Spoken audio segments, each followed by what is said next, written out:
자, 이거 굉장히 중요한 부분이에요. 내가 중개의뢰를 했는데 어느 날 갑자기 자기는 중개의뢰 한 적이 없다고 본인이 신고를 한 거예요, 중개의뢰인이.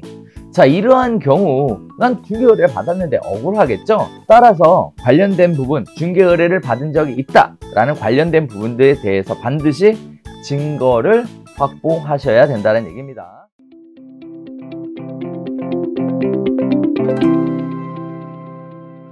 자, 이번 시간엔 2부 진행해 보도록 하겠는데요. 표시 광고에 관련된 다양한 질문들이 있으시죠? 자, 이러한 질문들을 다 모아서 하나씩 설명을 드려보도록 하겠습니다. 굉장히 디테일하게 깊이 들어간 내용들도 있다 보니까요. 아무래도 일부만 보시는 것으로 다 문제가 다 해결되지는 않을 것 같고요. 2부까지 잘 챙겨보셔야 관련된 부분에 의구심이 생기지 않으실 것 같은데요. 자, 명확하게 정리가 되어 있는 만큼 저와 함께 5가지 표시 광고에 관련된 Q&A를 한번 살펴보도록 하겠습니다. 일단 첫 번째는 일반적인 사항에 대해서 이야기 나눌 거고요. 두 번째는 중개사무소에 관련된 부분, 세 번째는 중개대상물 명시사항에 관련된 부분, 다섯 번째는 한방거래정보망에 관련된 부분까지 한번 살펴보도록 하겠습니다. 자, 그러면 가장 먼저 일반 사항에 대해서 하나씩 살펴보도록 할 텐데요. 각각의 질문들로 구성되어 있는 만큼 일단 제가 질문에 대해서 읽어드리고요. 그리고 관련된 부분도 같이 설명을 해 나갈 테니까 같이 저와 함께 따라가 보시면 더 유익한 시간이 되시리라 생각됩니다. 자, 일단 첫 번째 질문입니다. 중개대상물 표시 광고가 적용되는 시기가 언제부터냐라는 건데요. 자, 일단 2020년 8월 21일부터예요. 중개대상물 표시 광고 대상입니다. 따라서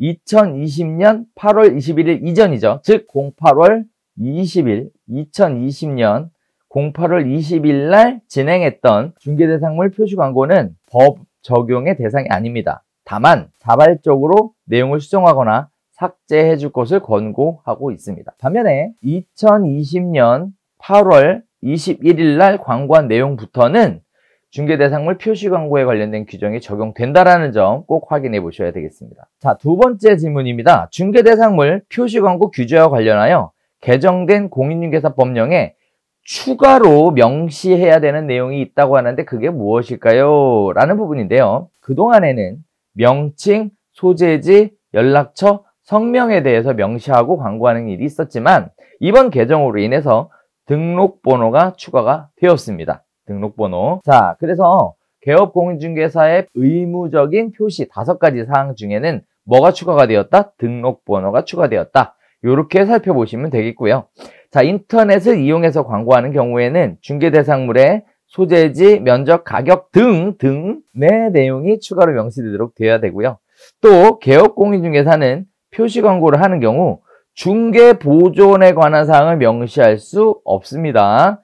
중개보조원에 관련된 사항을 명시할 수 없습니다. 이 부분이 명확하게 정리가 됐으니까요. 확인해 보시면 되겠습니다. 자, 이를 계기로 무자격자나 자격증 대여업자 이런 사람들이 부동산 중개업에 발을 디디지 못하도록 해주는 좋은 순기능도 있으니까 이런 부분들을 적극 활용해 보시면 좋겠습니다. 자, 그 다음에 세 번째 부분입니다. 그렇다면 소속 공인중개사는 성명과 연락처를 기재할 수 있느냐라는 얘기인데요.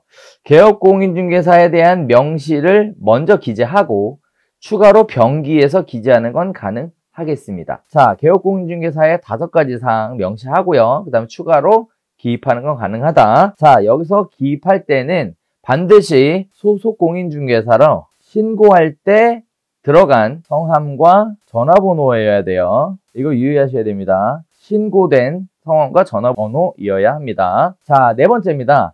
개업공인중개사의 중개대상물을 의뢰받지 않은 다른 개업공인중개사가 표시 광고를 할 수 있나요? 이거 실제 많이 발생했었죠. 자, 원칙적으로는 불가능합니다. 불가능해요.